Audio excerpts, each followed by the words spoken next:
Hi everyone, मेरे channel IGNOU learner में आप सभी का स्वागत है।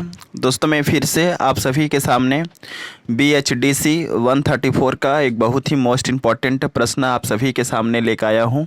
और यह एक ऐसा प्रश्न है जो हर बार एग्ज़ाम में आता है और इस बार भी एग्ज़ाम में इस प्रश्न के आने की संभावनाएं काफ़ी ज़्यादा है। सो आप सभी से रिक्वेस्ट है कि आप एग्ज़ाम में जाने से पहले एक दफ़ा इस प्रश्न का आंसर आप ज़रूर पढ़ के जाइए। ओके, सो स्टार्ट करते हैं। और स्टार्ट करने से पहले आप सभी से रिक्वेस्ट है कि अगर आपने मेरे चैनल को अब तक सब्सक्राइब नहीं किया है तो सबसे पहले सब्सक्राइब कर लीजिए, क्योंकि इस चैनल पे आपके सभी सब्जेक्ट के इम्पोर्टेंट क्वेश्चंस के वीडियो आपको सबसे पहले प्रोवाइड की जाती है। ओके, तो बेहतर ये होगा कि आप इस चैनल से जुड़े, क्योंकि इन फ्यूचर जो है काफ़ी ज़्यादा हेल्प मिलने वाला है।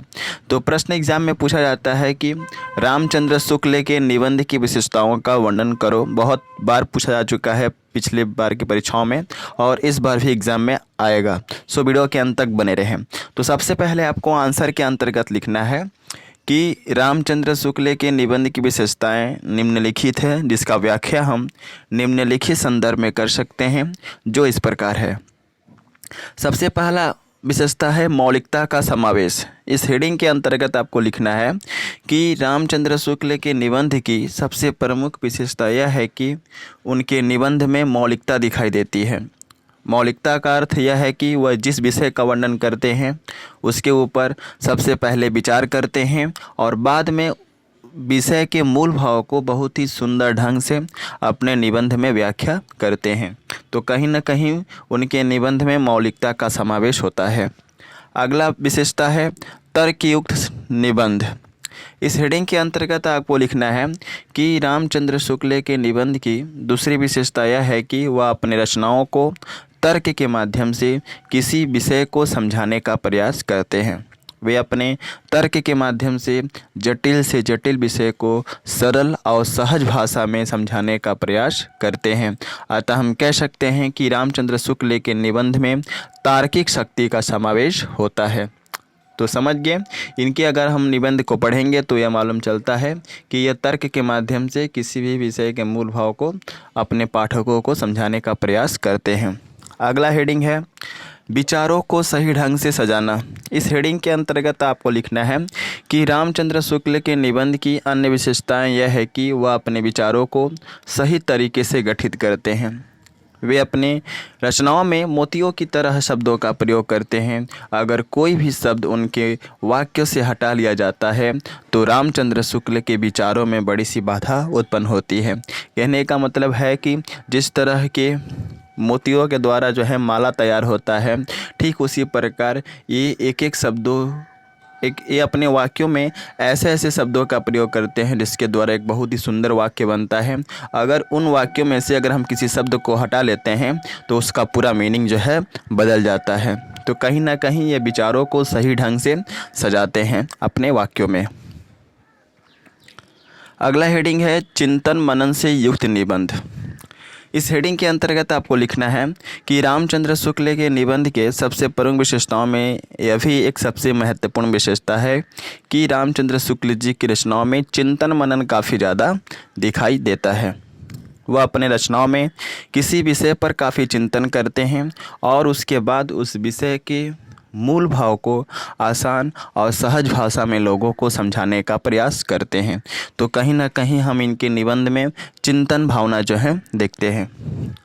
अगला हेडिंग है अभिव्यक्ति करने की कला। इस हेडिंग के अंतर्गत आपको लिखना है कि रामचंद्र शुक्ल के अगर हम निबंध को पढ़ते हैं तो यह मालूम पड़ता है कि रामचंद्र शुक्ल जी अपने निबंध के किसी भी विषय को थोड़े से ही शब्दों में उस निबंध के मूल भाव को समझा देते हैं। इसलिए हम कह सकते हैं कि रामचंद्र शुक्ल के निबंध में विचारों की जो अभिव्यक्ति की भावना जो है काफ़ी प्रखर है। ये अपने विचार को बहुत ही सुंदर ढंग से किसी भी विषय को जो है वह समझाते हैं और इनके अंदर जो अपने विचारों का जो अभिव्यक्त करने की जो कला है काफ़ी प्रखर है। अतः हम कह सकते हैं कि अभिव्यक्ति करने की कला रामचंद्र शुक्ल की विशेषताओं में से एक है।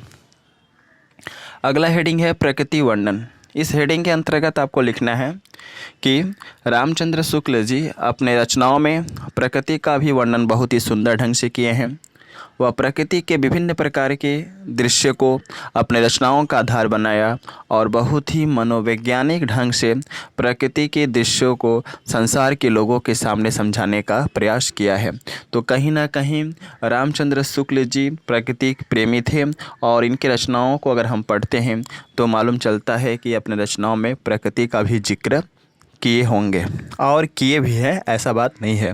अगला है खड़ी बोली का प्रयोग। इस हेडिंग के अंतर्गत आपको लिखना है कि रामचंद्र शुक्ल जी अपने जीवन में जितनी भी रचनाएं लिखी उन सभी रचनाओं में अधिकतर उन्होंने खड़ी बोली का ही प्रयोग किया। समझ गए? तो उनके रचनाओं में खड़ी बोली का प्रयोग एक सबसे प्रमुख विशेषता माना जाता है, क्योंकि अपने जीवन काल में उन्होंने जितनी भी रचनाएं लिखी उन सभी में खड़ी बोली का प्रयोग होता हुआ दिखाई देता है। अगला हेडिंग है निबंध में हास्य व्यंग्य का प्रयोग।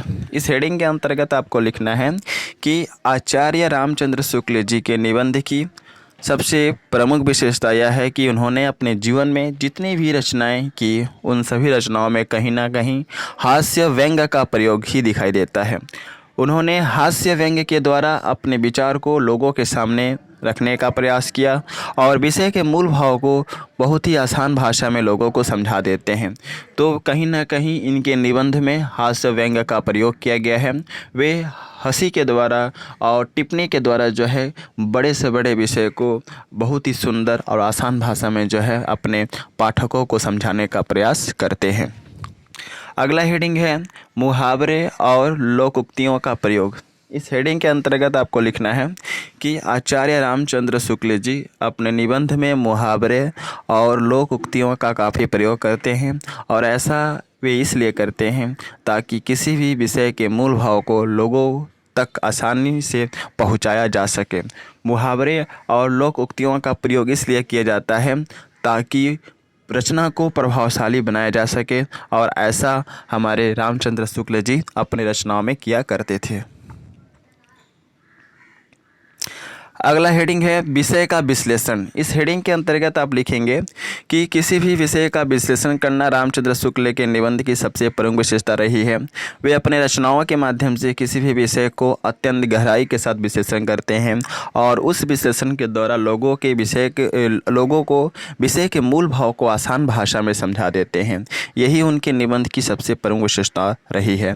कहने का मतलब ये है कि ये भले ही जटिल से जटिल विषय क्यों ना हो, ये इतने सूक्ष्म तरीके से विषय का विश्लेषण करते हैं और आसान भाषा में जो है अपने पाठकों को समझाने का प्रयास करते हैं उस विषय के मूल भाव को। तो कहीं ना कहीं इनके अंदर विषय का विश्लेषण करने का जो गुण है बहुत ही अच्छा और सुंदर है।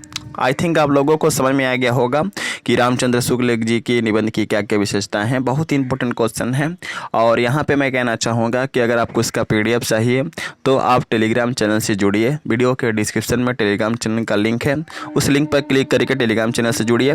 प्लेलिस्ट में बहुत सारे वीडियो है, उन सभी वीडियो को जो है आप देख के जाइए, क्योंकि अगर उन सारे वीडियो को आप देख लेते हैं तो आई थिंक आप अच्छा स्कोर कर पाएंगे। So best of luck for all of you for your exam and thanks for watching my video.